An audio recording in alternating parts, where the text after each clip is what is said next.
Buenos días a todos, hermanos. Otra vez, Dios les bendiga ricamente.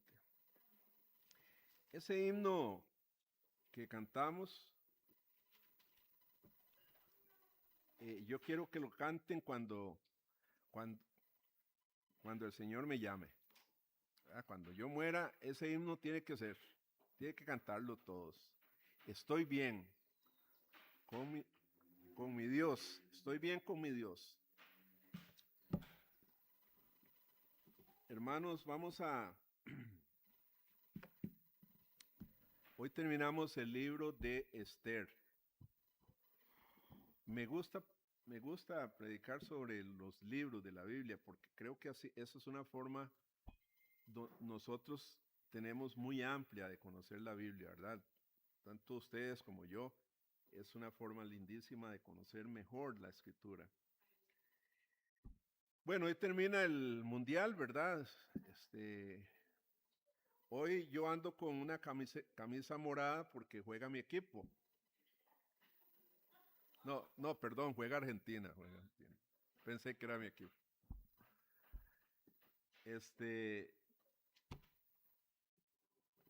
De que gane ahí el mejor, ¿verdad? Vamos a ir al libro de Esther, entonces capítulo 9 y versículo 10 y capítulo 10. Vamos a leerlo rápidamente, hermanos, el capítulo 9. Ya es la final del libro, ¿verdad?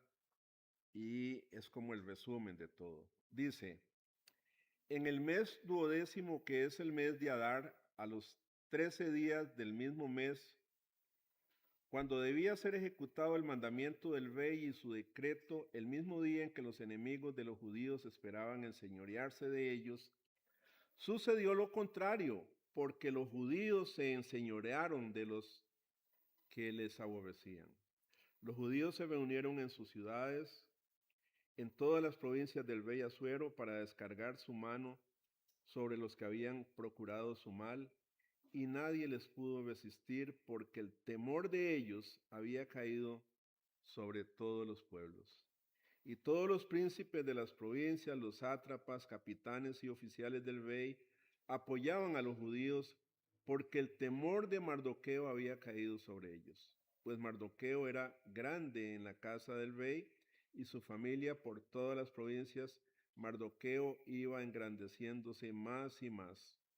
Y asolaron los judíos a todos sus enemigos a filo de espada y con mortandad y destrucción, e hicieron con sus enemigos como quisieron. En Susa, capital del reino, mataron y destruyeron los judíos a 500 hombres.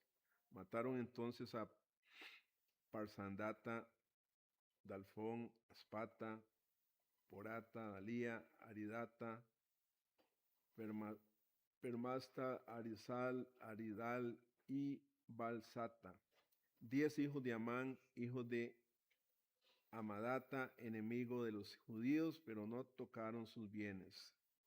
El mismo día se le dio cuenta al rey acerca del número de los muertos en Susa, residencia real, y dijo el rey a la reina Esther: en Susa, capital del reino, los judíos han matado a 500 hombres y a 10 hijos de Amán.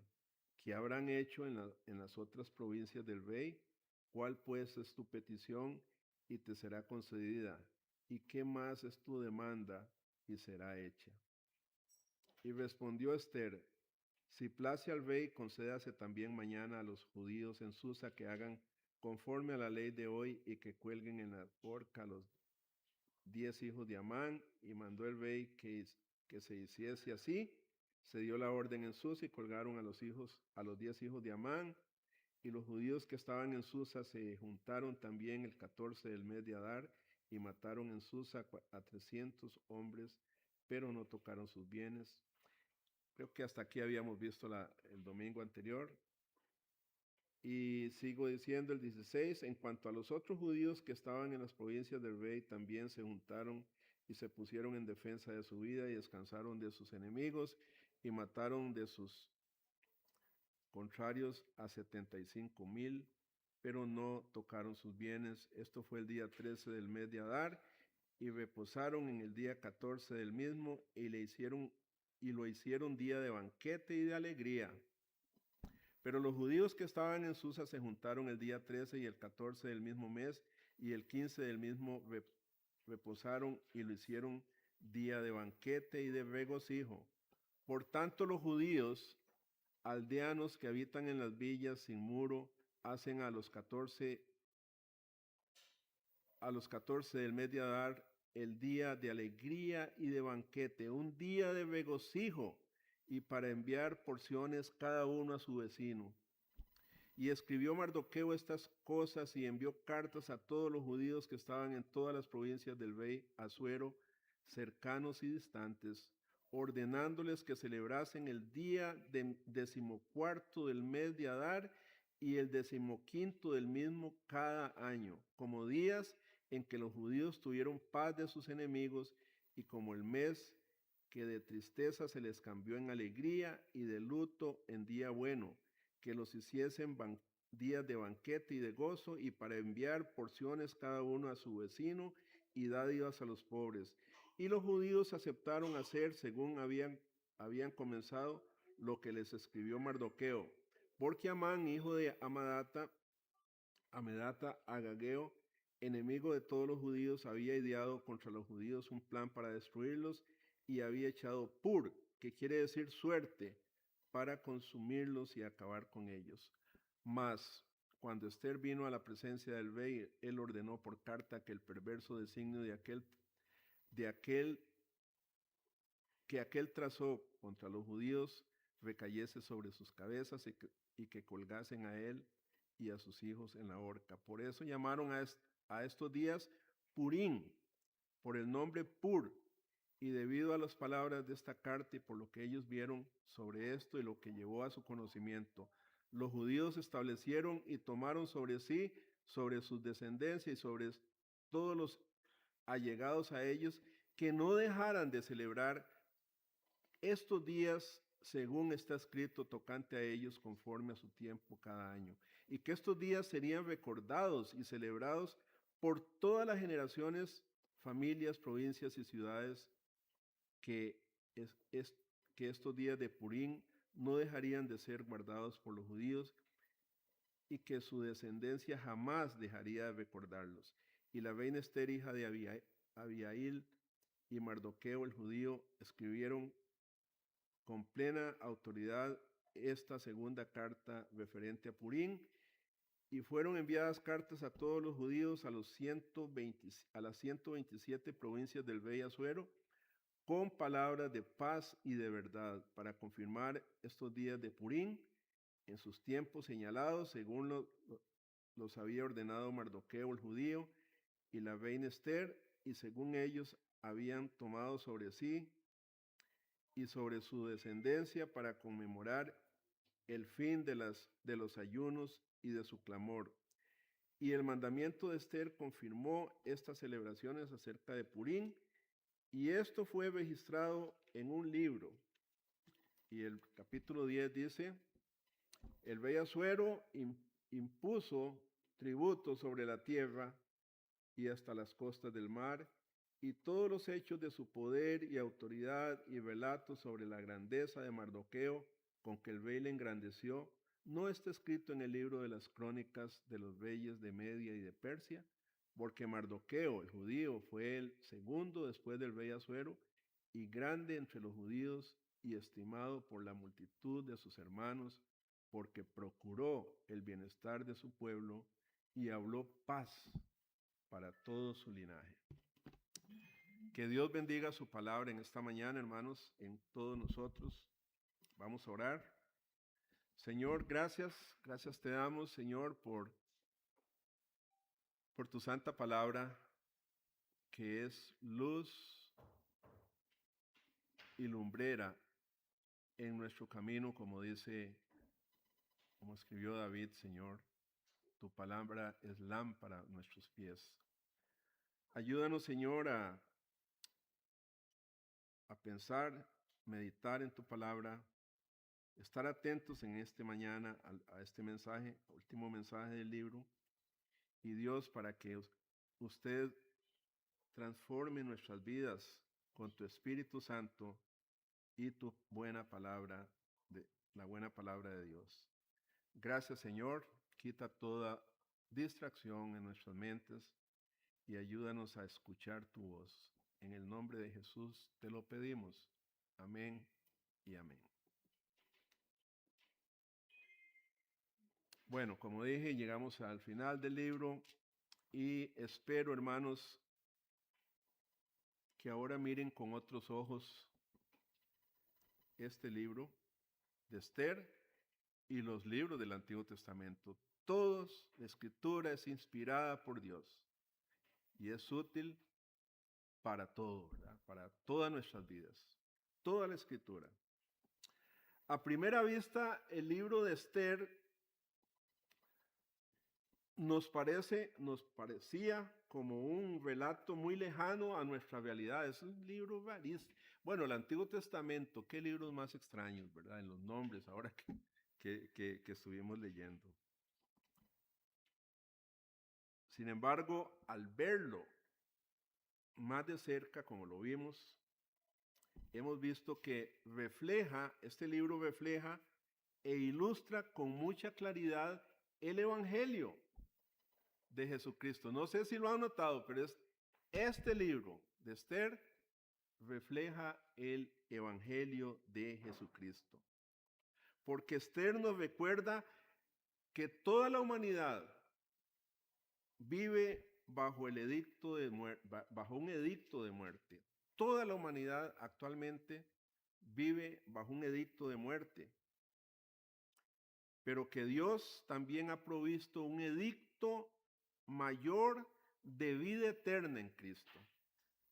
Entonces, muchos de nosotros hemos escapado a ese edicto de muerte eterna que pende sobre este mundo. Este libro nos invita a ver, hermanos, nuestra condición, ¿verdad?, de pecadores, pero la gracia de Dios reflejada en cada página de la Escritura. Es que en toda la Escritura se refleja, hermanos, la gracia de Dios. Por gracia sois salvos, dice el apóstol, solo por gracia. En este libro hemos venido descubriendo cómo una historia tan antigua se puede convertir para nosotros en un mensaje de esperanza, vida y reconciliación con Dios. Dicho esto, hermanos, quiero hacerles una pregunta así como de ciencias o algo así. Bueno, a Valentina no le gustan las ciencias. Pero voy a hacerles una pregunta de historia, más bien historia. ¿Cuántos han escuchado de los hermanos Orville y Wilbur Wright? ¿Cuántos han escuchado la historia de ellos? Los hermanos Wright. ¿Sí? ¿Ninguno? Okay. Yo sé que muchos han escuchado la historia de los hermanos Wright. Nada más vean cuando va un avión ahí volando. Y esa es la historia de los hermanos Wright.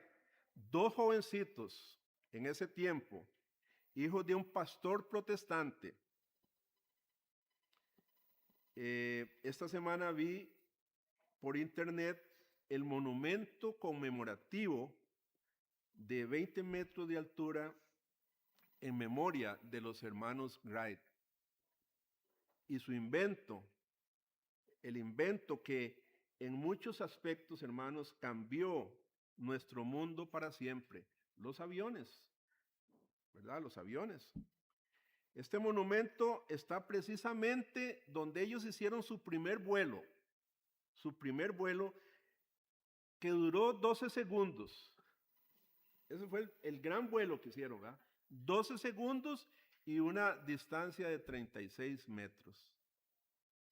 Y ahí empezó todo el sistema de aviación que ustedes conocen hoy, hasta los cohetes y toda esa cuestión, ¿verdad? Vea qué clase de invento.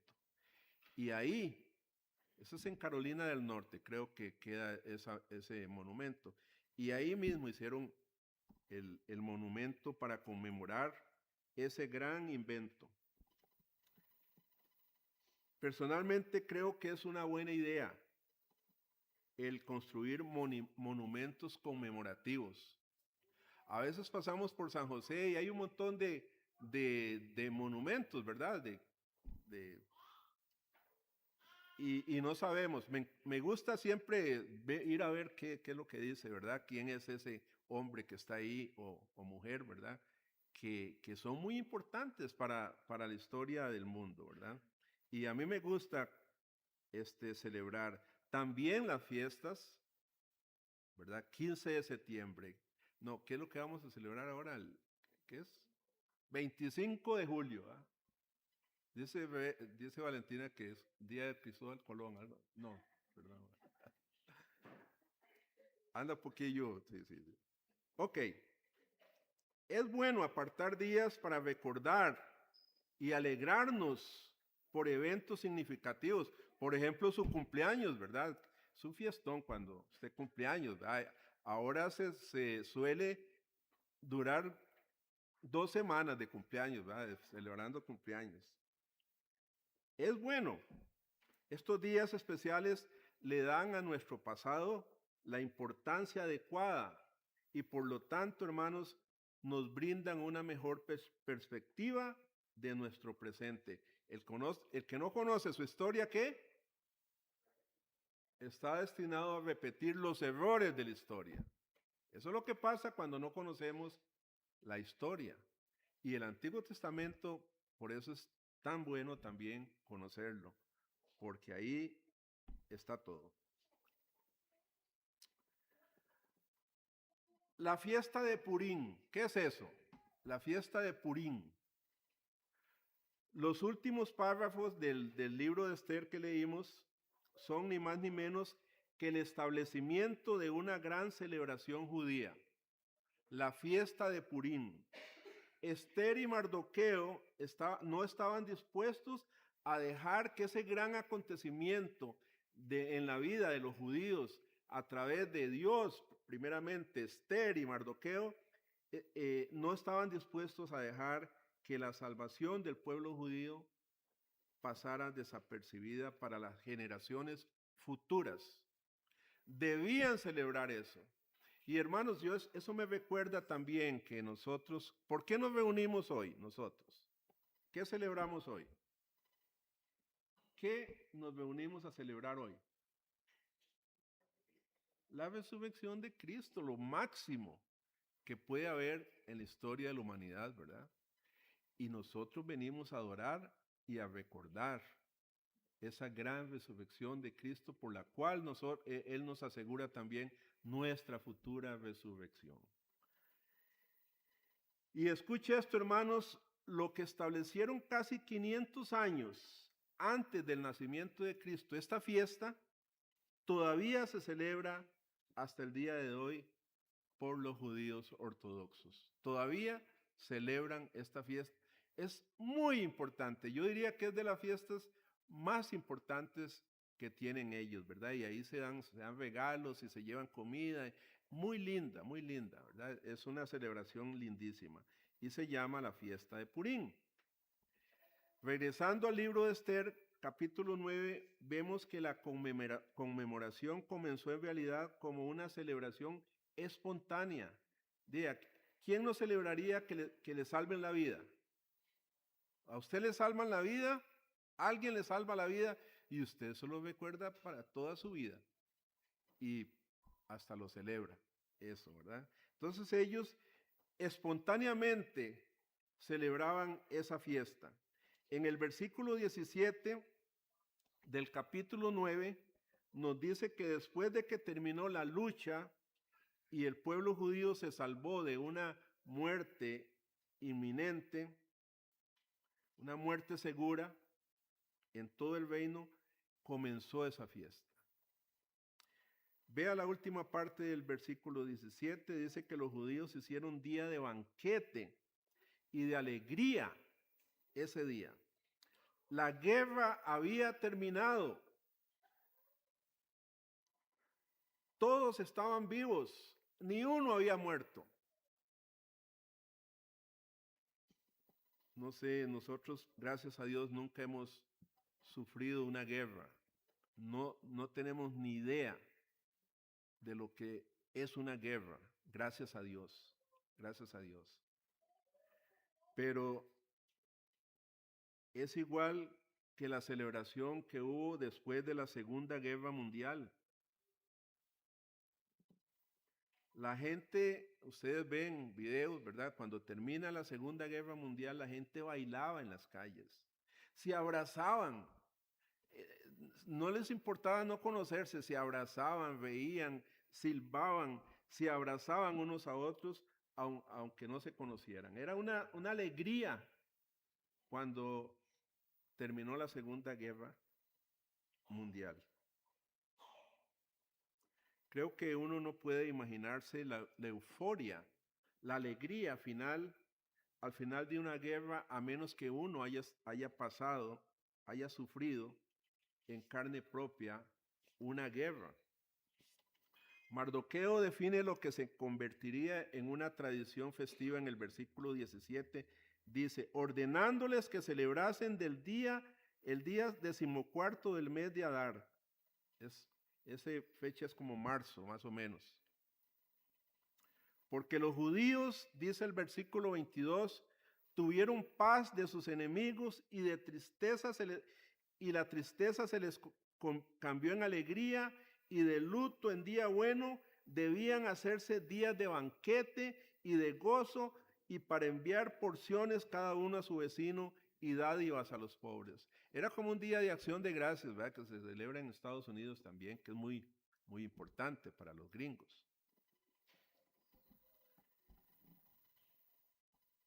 Hermanos, el libro de Esther se convertiría en un monumento nacional a la liberación judía. Este libro de Esther los judíos lo aman sobre todas las cosas. Es un monumento para ellos, como el de los hermanos Wright, de la liberación judía. Y la fiesta de Purim se convertiría en una fiesta nacional muy importante para ellos. Dice la historia que durante la Segunda Guerra Mundial los nazis odiaban a cualquier mención del libro de Esther. No soportaban los nazis que alguien tuviera un libro, el libro de Esther, y los judíos, ese es su libro, ¿verdad?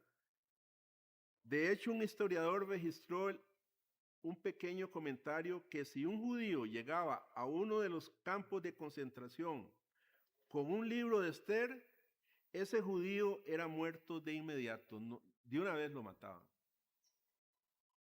Aún así, muchos dicen la historia, muchos de los reclusos, de los judíos que estaban en los campos de concentración, produjeron copias escritas del libro de Esther de memoria y se juntaban y leían en silencio durante los días festivos de Purim. Ellos de memoria, ¿verdad?, recitaban el libro de Esther.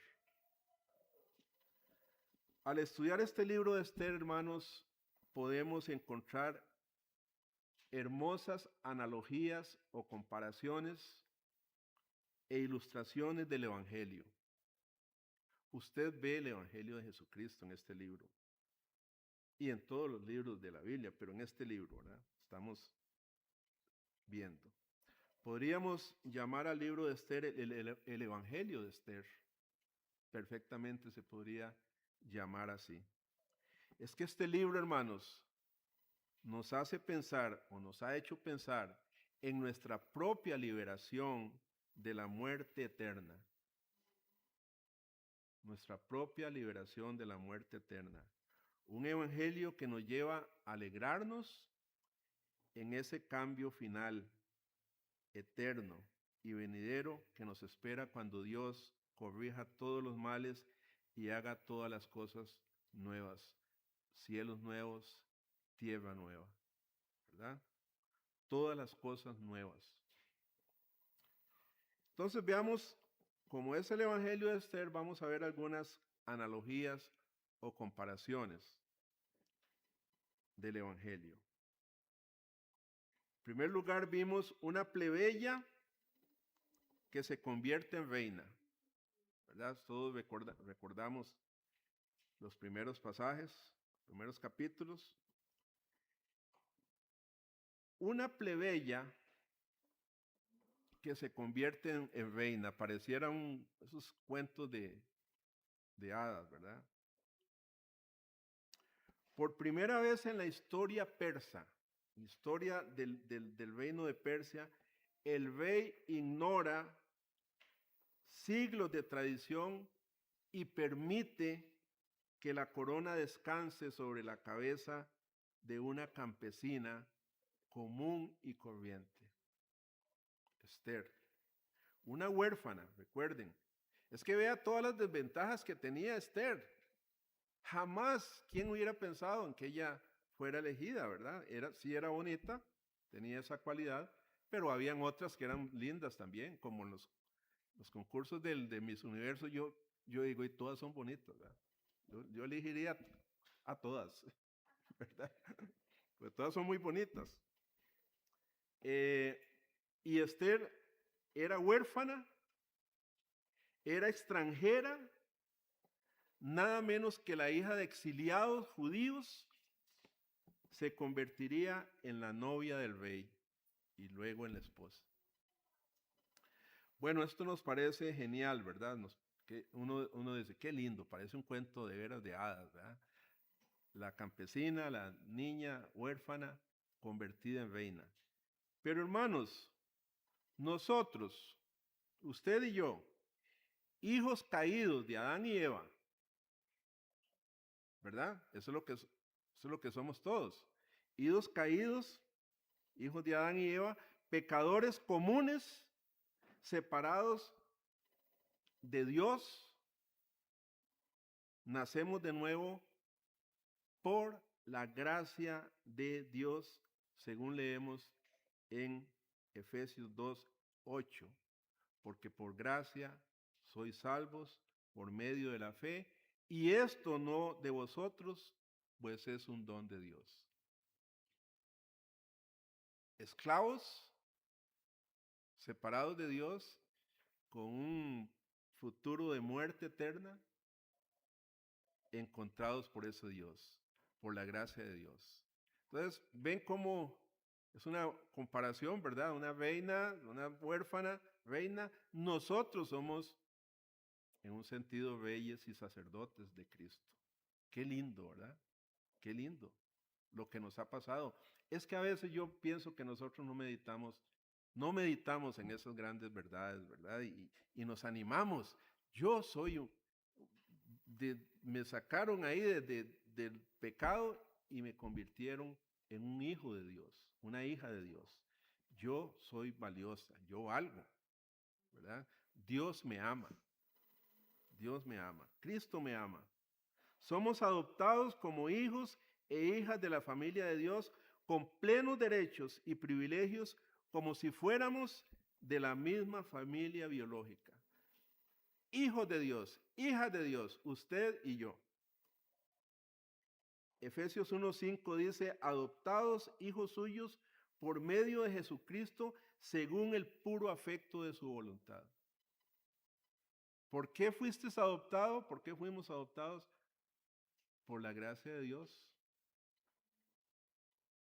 No lo merecemos, ni lo merecíamos, ni lo vamos a merecer nunca. Y después, hermanos, en el futuro nosotros seremos elevados y coronados como la novia de Cristo. Sí, nuestro destino, hermanos, es reinar con Él por toda la eternidad. Eso es su destino. No le emociona su destino. Una reina, un rey, viviendo por la eternidad, reinando con Él. Dice dice Apocalipsis 22:5, un lindo pasaje, dice, no habrá allí más noche y no tienen necesidad de luz de lámpara ni de luz de sol, porque Dios el Señor los alumbrará y reinarán por los siglos de los siglos. Oigan esto, reinarán por los siglos de los siglos. Ese es tu destino, hermano, hermana, en Cristo Jesús. Reinar por los siglos de los siglos, dice la palabra de Dios. Y aquí entonces yo no estoy predicando a plebeyos en esta mañana. Aquí ya no hay ningún plebeyo, ningún esclavo de Satanás. Estoy exponiendo la palabra a príncipes y princesas, futuros reyes y reinas, que son ustedes, hermanos. Es que por eso, insisto, no meditamos en estas cosas, ¿verdad? Y a veces el evangelio se nos convierte en sí, algo más, ¿verdad? Que nos pasó.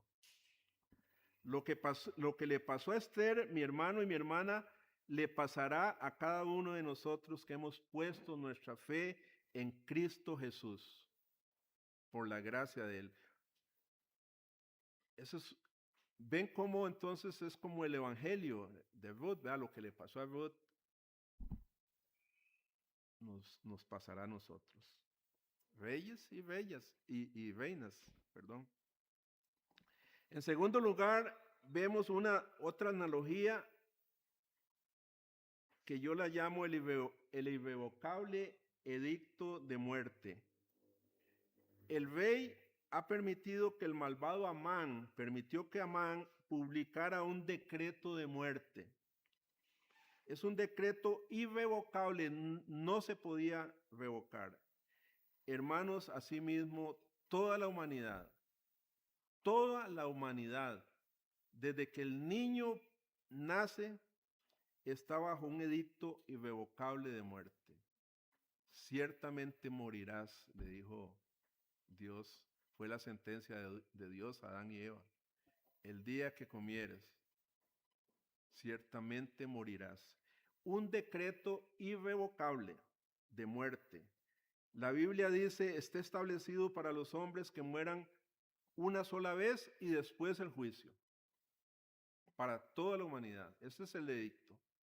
Que mueran una vez y después el juicio. Toda la humanidad está bajo este edicto de muerte. No lo saben. Nuestros amigos no lo saben.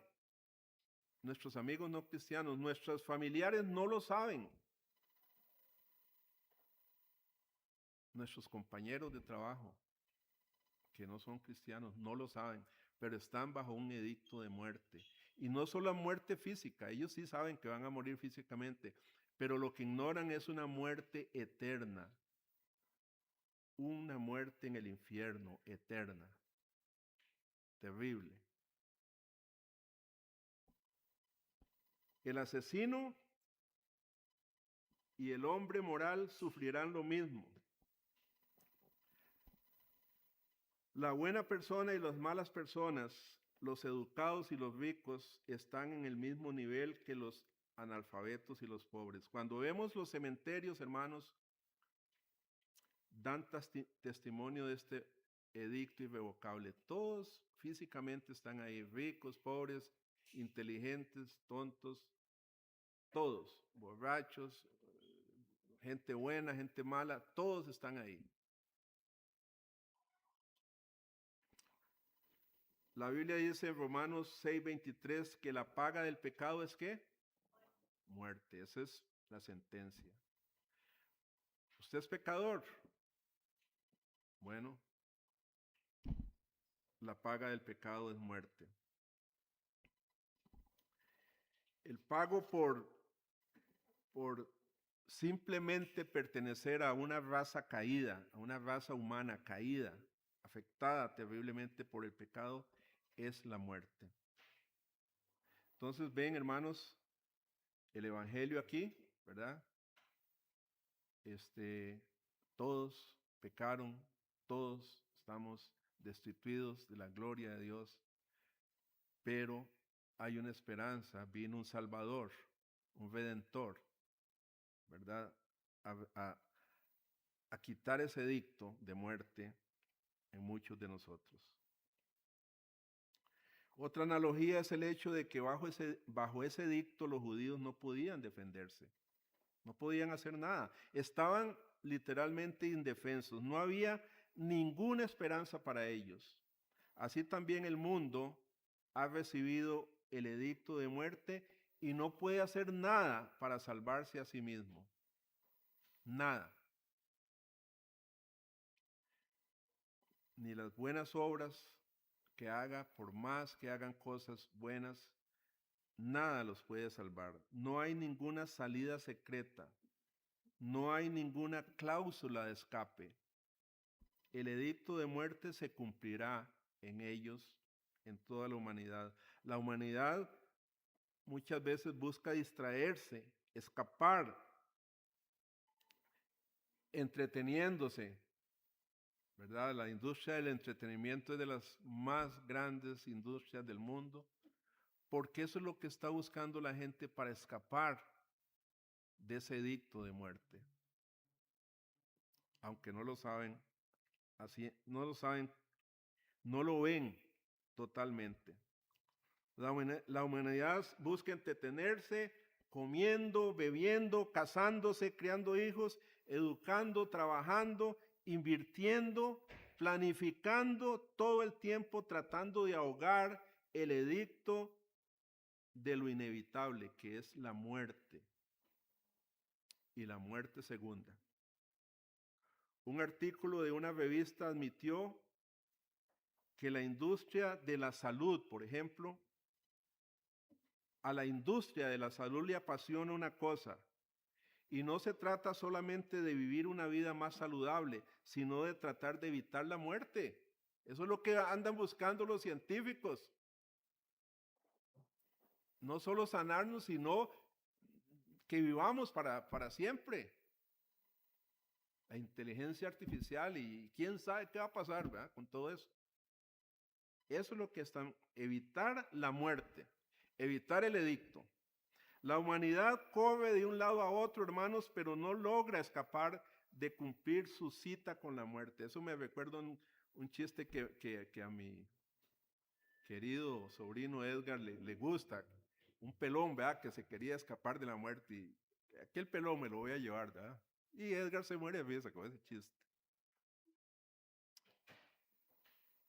Todo el mundo trata de escapar de la muerte. Esa cita inevitable. Y este es el veredicto del rey.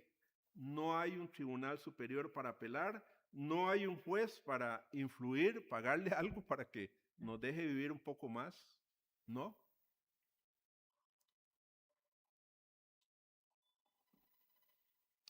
El tercer punto es la intercesión de Esther.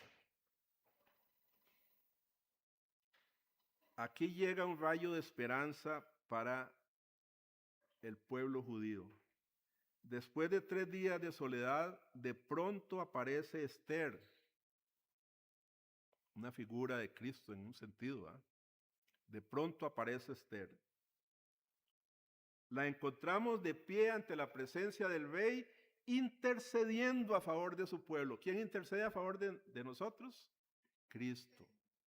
Por eso es un tipo de Cristo.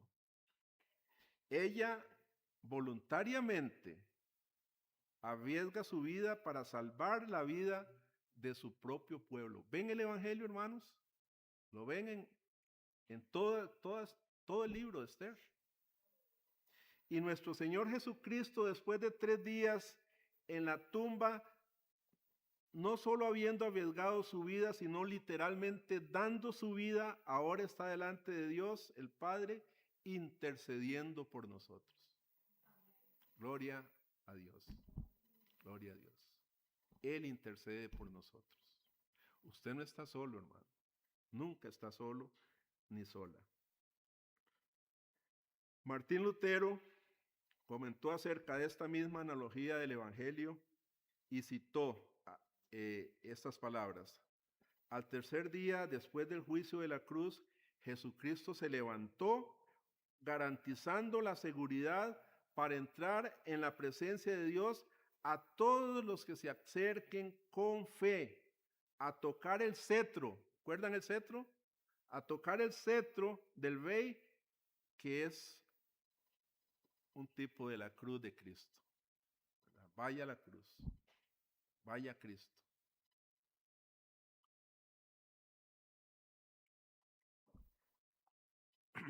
Jesús, hermanos, nuestro intercesor, dice en Juan 14:6, nadie viene al Padre, sino por mí. Nadie va al Padre si no es a través de Cristo. Luego vimos en el libro el edicto eterno de la vida. Vemos otra analogía del Evangelio aquí en Esther y es el edicto de la vida. El escritor de Hebreos en el capítulo 7, versículo 25 dijo, parafraseando, que Jesús es poderoso para salvar para siempre a los que por medio de él se acercan a Dios, ya que él, Cristo, vive siempre para interceder por ellos. Amén. Son palabras de vida, hermanos. Anteriormente cité la primera parte del versículo de Romanos 3:23 porque la paga del pecado es muerte, ¿verdad? Pero el versículo sigue diciendo, más, puede también poner ahí, pero, o sin embargo. Más o pero es una palabra muy importante. Si usted, por ejemplo, está hablando con alguien, lo que viene después de decir pero es lo que realmente importa. Usted está hablando con alguien, pero la palabra o más es muy importante. Por ejemplo, su jefe o su jefa lo llama y le dice, buen trabajo, pero ya está. Algo sigue, algo está mal o está bien. O el médico, por ejemplo, lo llama y le dice, todo se ve bien, pero esa palabra tiene mucha importancia. Lo que viene después de esa pequeña palabra importa más de lo que vino antes. Y de hecho hasta tiene la capacidad de anular lo primero que se dijo. Y en este versículo de Romanos 3:23 se convierte en una palabra importantísima, porque de ella depende la eternidad. La paga del pecado es muerte, pero la dádiva de Dios es vida eterna en Cristo Jesús. Qué lindo, ¿eh? Qué lindo. Anula la otra parte. Para el cristiano anula, la paga del pecado es muerte. No, ya no, porque la dádiva de Dios es vida eterna. Un edicto irrevocable de muerte, pero una oportunidad de recibir un edicto de vida. Sí, hermanos, por la obra de la intercesión de Jesucristo en nuestro favor, el edicto que pendía sobre nosotros de muerte ha sido contrastado con otro edicto. Jesucristo dijo en Juan 11:25, yo soy la resurrección y la vida. El que cree en mí, dice el Señor, aunque esté muerto, vivirá. ¿Qué palabras, hermano? Son palabras de vida, repito. Por fe en Jesucristo, nuestro Mesías, podemos experimentar el edicto de vida eterna. Y con eso viene la paz. La batalla ha terminado. Ya la lucha ha terminado. Ya no somos enemigos de Dios. En el capítulo 10 que leímos, versículo 3, se describe a Mardoqueo en su nueva posición de influencia y poder. Se nos dice en este versículo que él procuraba el bienestar de su pueblo y hablaba paz para todo su linaje. Otro tipo de Cristo, otra figura de Cristo que vemos en el libro de Esther. Él procuraba bienestar de su pueblo. Y qué gran manera entonces de resumir el trabajo de intercesión de Esther y Mardoqueo en favor de su pueblo. Ellos estaban por su pueblo. Paz. Ahora, Oigan esto, hermanos, no hay paz. Bueno, por ahí en uno de los, creo que un proverbio, salmo, no recuerdo, dice, no hay paz para los impíos. No puede haber paz. Buscan la paz, pero no la encuentran. No hay paz en ninguna parte de este planeta excepto en un lugar. Y ese lugar, hermanos, es dentro del corazón de alguien que ha sido redimido, salvado por Jesucristo y reconciliado con Dios. Es la única persona que tiene paz en este mundo. Y usted y yo la tenemos, hermanos. Amén. Y no me refiero a un estado de éxtasis interminable o una emoción feliz cada día que se levanta de la cama. Quiero decir paz. Paz. Es la paz, es esa paz del corazón que ha sido reconciliado con Dios. Dios es mi Padre ahora. Es la paz con Dios. Es la paz de la persona que ha llegado a la conclusión, solo mi Dios puede darme la paz. Leí, hermanos, de una mujer que planeaba quitarse la vida. Se quería suicidar. Era creyente, porque los creyentes también muchas veces toman esa terrible decisión de quitarse la vida, lamentablemente. Bueno, esta mujer era creyente y quería quitarse la vida, pero después de varios años más bien, ¿por qué se quería quitar la vida? Porque todo le salía mal a la pobre. Reveses económicos, enfermedades físicas, la habían operado 22 cirugías importantes y también se le acababa de morir su mamá, que era lo único que le quedaba en la vida. Entonces ella había decidido terminar con todo de una vez. Ya no aguanto más.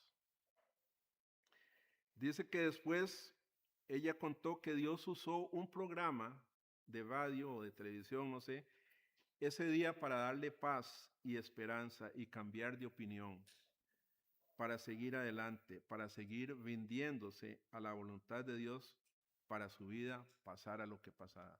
Un mensaje del Evangelio la volvió a levantar, de tomar esa decisión. Hermanos, el Evangelio son las buenas nuevas, la buena noticia que sostiene la vida. Usted conoce el Evangelio. Usted y yo sabemos qué es el Evangelio. Espero. Y es lo que lo que sostiene la vida. Otra ilustración que podemos ver del Evangelio del libro de Esther es que nos recuerda por toda nuestra vida la liberación, la redención. Dice el versículo 26, voy a leerlo porque no lo anoté, dice, por esto, hermanos, por eso llamaron a este día Purim, por el nombre Pur, y debido a las palabras de esta carta y por lo que ellos vieron sobre esto y lo que llevó a su conocimiento. En otras palabras, dijeron ellos, asegurémonos de que nunca olvidaríamos ese día. Y repito, nosotros venimos los domingos a celebrar la resurrección de Cristo, que es nuestra resurrección. Usted y yo deberíamos venir contentos a celebrar, Señor, me liberaste. Ya la muerte no, ¿verdad? No me afecta. Construyamos un monumento para recordar la providencia de Dios en nuestra liberación. Llamémosles Purim. En otro sermón que vimos, habíamos visto que Pur significa suerte. Purim, que es el plural de Pur, significa entonces dados o suertes. dados, de ahí viene la palabra dados también, cuando se tiran los dados. El salmista David usó la misma palabra cuando escribió: Jehová es la porción de mi herencia y de mi copa. Tú sustentas mi suerte, decía él. Ahí aparece esa palabra. David reconoció que su suerte en la vida estaba directamente relacionada con la obra providencial de Dios, con la providencia de Dios. Todo estaba en las manos de Dios. La vida de David estaba en las manos de Dios, y ustedes conocen su historia, y nuestras vidas también. Incluso el lanzamiento de los dados. Recordemos, hermanos, todo está en la providencia de Dios, en la soberanía de Dios. No existe tal cosa como el destino o el azar o la suerte o la casualidad. Eso no existe. Dios es soberano y Él está en control de todas las cosas. Y hermanos, al ser parte del pueblo de Dios, nosotros, y saber que Dios está en control de este mundo y que está en control de nuestro destino, entonces ahí es donde viene el verdadero gozo y la verdadera paz para nuestras vidas. Entonces, no es de sorprendernos, hermanos, que la fiesta del Purim para los judíos fuera un día lleno de gozo, de alegría. Y el pueblo judío se reúne hasta el día de hoy.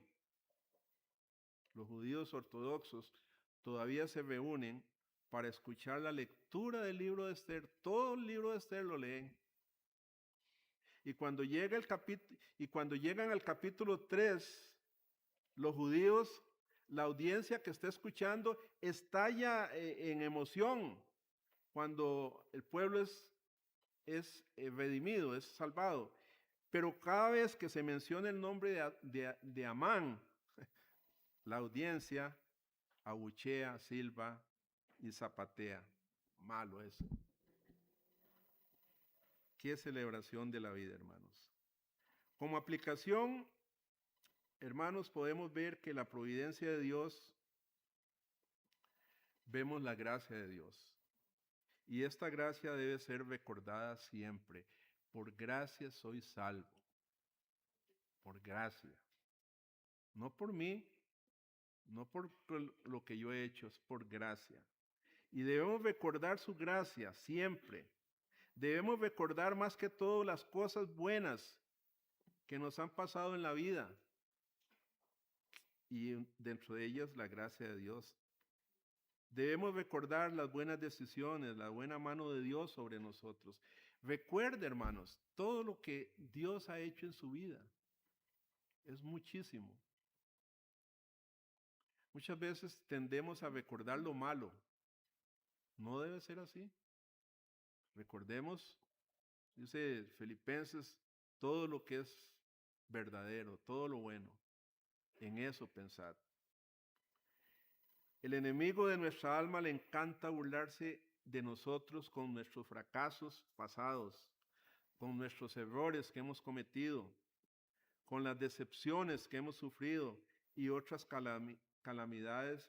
Y el enemigo nos dice que no somos lo suficientemente buenos para nada, volviendo, o sea, él siempre está poniendo unos pensamientos negativos. Pero ustedes, como repito, y yo somos privilegiados de Dios, hermanos. Privilegiados de Dios. Volviendo a los hermanos Wright, ellos tuvieron muchos fracasos. No crean que fue fácil ese asunto de inventar un avión, para nada. Hasta se quebraron y todo eso. El avión no subía, ¿verdad? O sea, fue todo. Y después, además del invento, los pleitos por las patentes. O sea, fue terrible. Fue terrible. Pero nunca se construyó ningún monumento donde se estrellaron o no pudieron levantar el avión. No, el monumento de los hermanos Wright se encuentra donde lograron volar esos, esos segundos y todo lo demás, lo que no salió bien, había quedado olvidado. Y así debe ser en nuestras vidas, hermanos. Todo eso negativo, esas cosas que nos han pasado, somos hijos del Rey y vamos a ser reyes y sacerdotes. Y esto es parte de lo que quiso decir el apóstol Pablo cuando escribió en Filipenses 3, 13 y 14, olvidando ciertamente en lo que queda atrás, todo lo negativo de lo que queda atrás y extendiéndome a lo que está por delante, prosigo a la meta. Prosigo a la meta. Eso es. Los cristianos ahora nos reunimos el primer día de la semana para celebrar la resurrección de Cristo. No la muerte de Cristo. Sí, la muerte de Cristo es muy importante para nosotros. Pero todos los domingos nos reunimos a celebrar su resurrección y ascensión al cielo. Otra aplicación que podemos sacar de aquí es que Dios discierne espiritualmente, la providencia de Dios se debe discernir espiritualmente. Es que todas las cosas que nos pasan, ¿verdad? A veces nos parecen casualidades que pasó así porque pasó. No discernimos las cosas que nos están pasando espiritualmente. Y la providencia de Dios es ignorada por muchos. Por ejemplo, cuando vemos el último capítulo, el capítulo 10, vemos al rey de Persia, ¿qué es lo que hacía? Dice, capítulo 10, dice, y el rey Asuero impuso tributo sobre la tierra y hasta las costas del mar.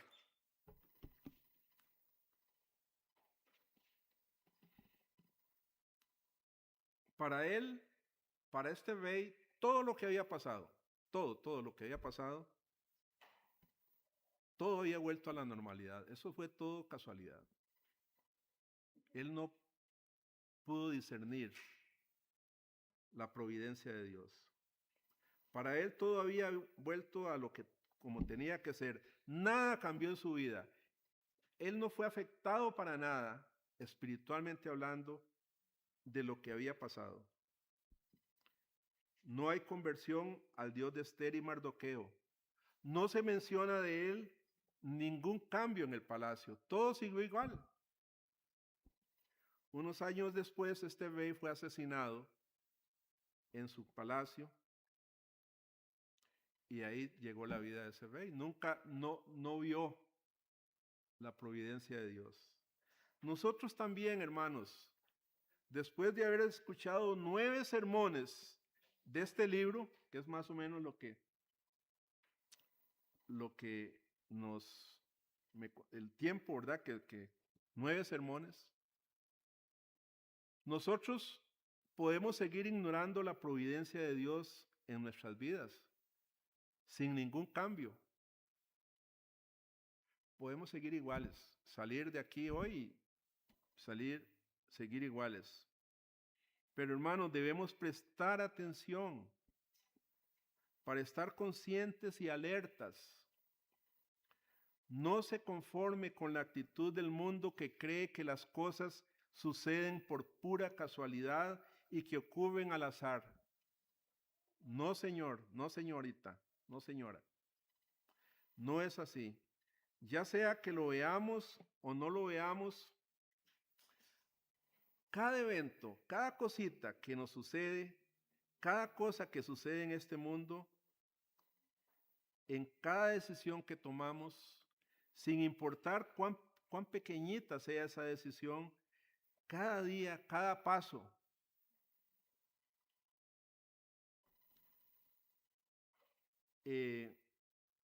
tiene un significado. A medida que Dios va moviéndose en todos nosotros y todo el mundo también, es parte de su gran plan hacia su propósito final. La historia se va moviendo según Dios la va, en su providencia la va marcando. Esther, hermanos, no tenía idea cuando ganó la corona que había algo más grande para su vida que eso, que haber solamente ganado la corona, y que fue la liberación de su pueblo. El propósito para Esther era eso. Al final del libro, hermanos, vemos que Dios es el héroe, Dios es el protagonista, Dios es el que merece toda la gloria siempre, hermanos, siempre. En cada cosa que le suceda, buena, que le agrade a usted o que no le agrade. ¿Verdad? Mardoqueo iba a ser asesinado. O sea, ¿quién podía salvar a Mardoqueo? De las manos de Amán, poderoso, político de ese tiempo. Pero ese no era el plan de Dios. Su providencia en este libro nos ha revelado que Él cumple sus promesas. Todas las promesas que usted ve en la Biblia, hermanos, se van a cumplir. Se han cumplido, se están cumpliendo y se van a cumplir en el mundo y en nuestras vidas. Y podemos confiar que Él cumplirá todas las promesas que aún faltan por cumplirse. Todo se va a acomodar siempre. Hermanos y hermanas, que Dios les bendiga muchísimo. Que este libro de Esther, vuélvalo a leer, vuelva a escuchar los sermones, vuelva a meditar en él. Usted está en las manos de un Dios bueno y misericordioso. Y nuestro destino es bueno, hermanos, es bueno. Que Dios bendiga su palabra en esta mañana. Señor, te damos muchísimas gracias, Señor, por tu palabra. Ayúdanos a escudriñarla, Señor. No solo a leerla rápidamente como pasando ahí el rato, Señor, sino escuchando tu voz, escuchando espiritualmente lo que tú quieres enseñarnos, conociéndote más, Señor, conociéndote más a través de ese libro, de la Biblia. Y gracias, Señor, por todas estas enseñanzas que realmente bendicen nuestras vidas, Señor. Confiamos en ti, Señor. Sabemos que somos pecadores, sabemos que no merecemos, Señor, tu amor, pero oímos esas palabras: por gracia sois salvos, por la fe, Señor. Gracias, Señor, aumenta, fortalece nuestra fe a través de tu palabra y ayúdanos a amar este libro, Señor. Padre, te damos gracias, toda la gloria siempre para ti. Sabemos que nuestras vidas, nuestros destinos están en tus manos, que no hay azar, no hay suerte, no hay nada de esas cosas que el mundo inventa, Señor. Te damos gracias, quedamos en tus manos este día, Señor, en el nombre de Jesús. Amén. Amén.